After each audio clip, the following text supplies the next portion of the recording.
लगवाए जा रहे हैं, ये जो नारे कश्मीर में लगवाए जा रहे हैं कि तुम एक नसरल्ला मारोगे हर घर से नसरल्ला निकलेगा, ये नारे क्यों? इसी तरह के नारे सुने थे जब हमने बुरहान वानी आतंकी बुरहान वानी मारा गया था, उस वक्त भी यही नारे। मैं प्रतीश जी आपको बता रहा हूं, देखिए हुआ ये है कि कश्मीर के अंदर चुनाव बड़ी शांति से हो रहे हैं, समझे, और जितने आतंकी इन्होंने पाकिस्तान के आए थे वो सेना ने मार भगाए सारे के सारे।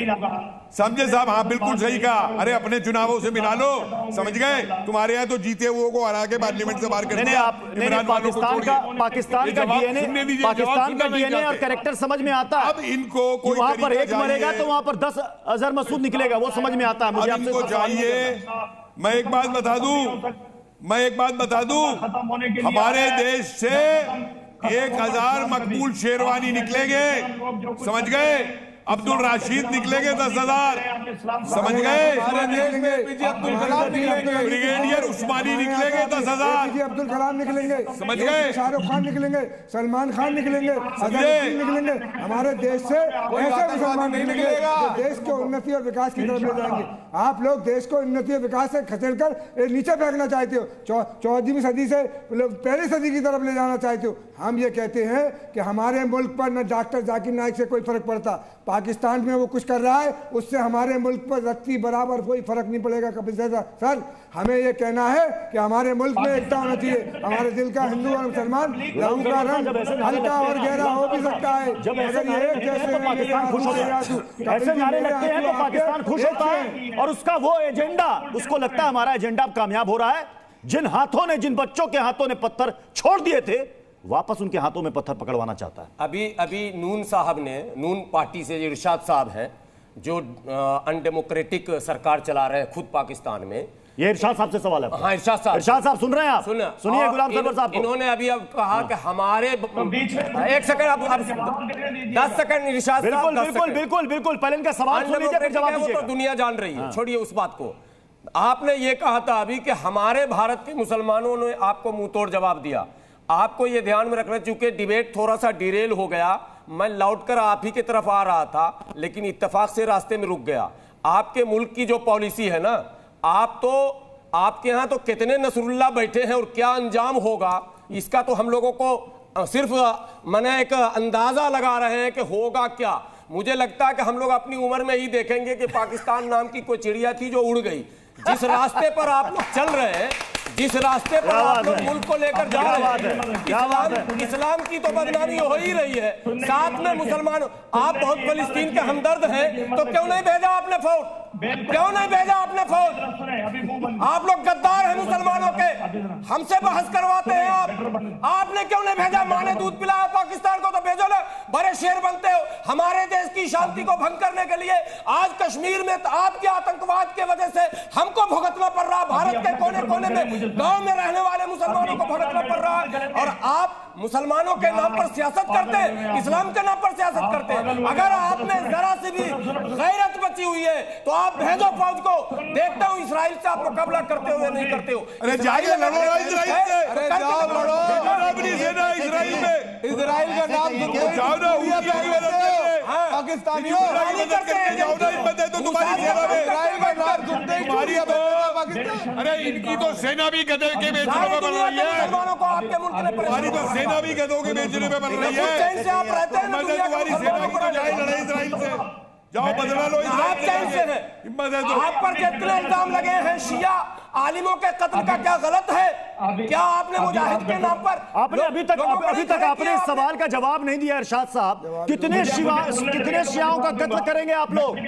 उस वक्त आपकी जुबान सिल जाती है। आज नसरुल्लाह शिया है, आज बड़ा आपको हमदर्दी है शियाओं से, बहुत हमदर्दी हो गई आपको। अरे शिया छोड़िए, सुन्नियों का कत्ल करते हैं, बलूचों का क्या बात कर रहे हैं? बांग्लादेश में सारे सुन्नी थे, कई दिन का इन्होंने कत्ल किया था। इरशाद साहब को बोले, जरा सुने, नहीं जरा सुनिए, नहीं जो सवाल यहाँ पर गुलाम सरवर साहब ने दागे हैं ना, इन्होंने तो कह दिया कि इसी जन्म में देख लेंगे कि पाकिस्तान नाम की एक चिड़िया हुआ करती थी। पास्ट टेंस में चले जाइएगा आप जी। मैं तो कहूंगा साहब एक गधा था पाकिस्तान का जिसको जीतने में इरशाद साहब, सर्वर ये जो पाकिस्तान, यार इनका गटर मुंह बंद करें यार, गटर जैसा मुंह है आपका, गटर जैसा। अरे जवाब नहीं है तो अब नहीं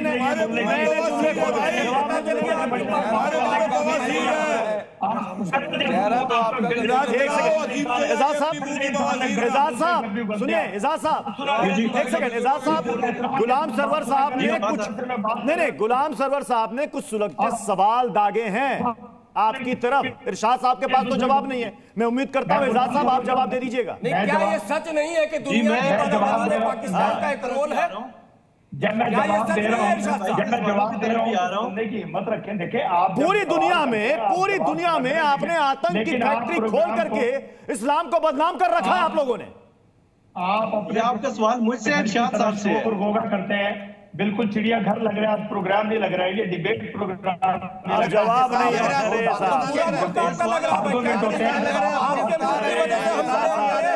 हर तरीके का जानवर यहाँ से आईना दिखा दिया,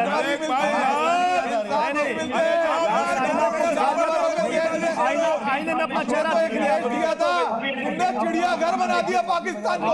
यहाँ पे डेजू मत करो, गधों की मालिश करो जाके, चीन से कुछ पैसे और मिल जाएंगे, तगड़े गधे भेजोगे तो। कितने अस्तबल गधों के खोल रखे बताओ तो सही, क्या है आपका गधों का कितना बिजनेस है, लोग हैं कितने गधे पाल रखे हैं, 100, 200, 1000। एक सेकंड हाजी खान हाजी खान आपसे एक सवाल करना चाह रहे हैं। हाजी खान आपसे एक सवाल करना चाह रहे हैं। देखिए एजाज साहब, आपके मुल्क में शांति रहेगी, जवाब मुझे देने दें, आप शोर न करें। अरे सर एक बार हमारी भी सुन लो सर। अगर पाकिस्तान में शांति रहेगी, हिंदुस्तान में शांति रहेगी, बांग्लादेश में शांति रहेगी, अफगानिस्तान में शांति रहेगी, तो दुनिया तरक्की करेगी, ये मुल्क भी तरक्की करेंगे। अगर इस मुल्क के अंदर आतंकवादी घटनाएं होंगी, आपके यहाँ हो या हमारे यहाँ हो या अफगानिस्तान में हो या बांग्लादेश में हो, तो ये मुल्क पस्ती की तरफ जाएंगे, पीछे जाएंगे। बाबर साहब इनको तरक्की और अमन का मतलब आप जो है, आपकी जिम्मेदारी आपकी सरकार की बनती है, पाकिस्तान सरकार को चाहिए तरक्की, वहाँ पर इनको तरक्की और अमन का मतलब में आता है। बाबर साहब आपको लगता है कि इनको इसके मायने भी मालूम है? अमन के मायने क्या होता है इनको मालूम भी है? देखिए ये हकीकत है, ये सब पाकिस्तान के लोग समझेंगे कि 19 जियाउल हक ने अपने दौर में बाज़ाब्ता तौर के ऊपर अमेरिका से पैसा लिया और अपने मुल्क में कट्टरवाद की विचारधारा के मदरसे पूरे मुल्क के अंदर फैलाया, जिसका मकसद ये था कि ओरिजिनल जो इस्लाम था उसको दागदार करना और मुल्क को जो है वो एक दूसरे मुल्क के लिए लड़ने के लिए अपने लोगों को तैयार करना और उसको इंसानियत से हैवानियत की तरफ ले जाना। ये पूरी तस्वीर है कि 1979 के बाद से लेके अब तक मुस्तकिल यहाँ पे इल्जाम लगा रहे हैं कि उसने इस्लाम ठीक से इंप्लीमेंट किया। आप ये इल्जाम लगा रहे थे यहाँ पे? मैं तो साफ कह रहा हूँ कि इन्हीं ने एक नई विचारधारा को जो सऊदी अरब से प्रमोट हुई और जिसकी पेट्रोनेज ब्रिटिशर्स ने की, उसको अमेरिका के एजेंडे को मीट आउट करने के लिए नई विचारधारा पूरे पाकिस्तान के अंदर आप लोग अपने में बदलाव लाएंगे। मैं आपसे ये सवाल पूछता हूं, हर बार कोई और जिम्मेदार होता है, हर बार कोई और जिम्मेदार होता है। मैं एक सवाल एजाज साहब मैं आपसे करना चाहता हूं। एक सवाल, ये जाकिर नायक पूरे इस्लाम को ये रिप्रेजेंट करता है, आप इसे बहुत बड़ा नेता मानते हैं? नहीं, जाकिर नायक तो उससे पहले हम मानते हैं। मुझे देखिए यहाँ पर बाबर साहब कह रहे हैं तो मानते ही नहीं, ये कह रहे हैं तो मानते ही नहीं। आपने बड़े टाइम बाद मुझे मौका दिया। अरे साहब आपको इरशाद साहब ही नहीं बोलने दे रहे थे। हमारे लिए जो आइडियल है वो मोहम्मद रसूलुल्लाह की जात है, दरमियान में बात कर रहे थे, वो फरमा रहे थे कि हम कश्मीर लेने आएंगे ना।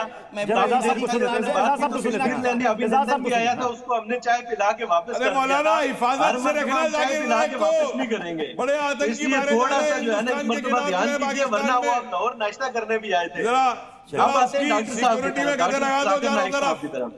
डॉक्टर जाकिर नाइक साहब की तरफ आते हैं। डॉक्टर जाकिर नाइक साहब कोई शक नहीं है, रिलीजियस फादर है, पाकिस्तान के मुसलमान हिंदुस्तान के खिलाफ, तो मैं समझता हूं कि एक दफा उनको लिखते डिलीवर करने जा रहे हैं, तो कोई बड़ी बात नहीं कि जाकिर नाइक की सिक्योरिटी आपको बढ़ानी पड़ेगी। अरे गधे लगा दो चारों तरफ जाकिर नाइक के। पाकिस्तान के चलिए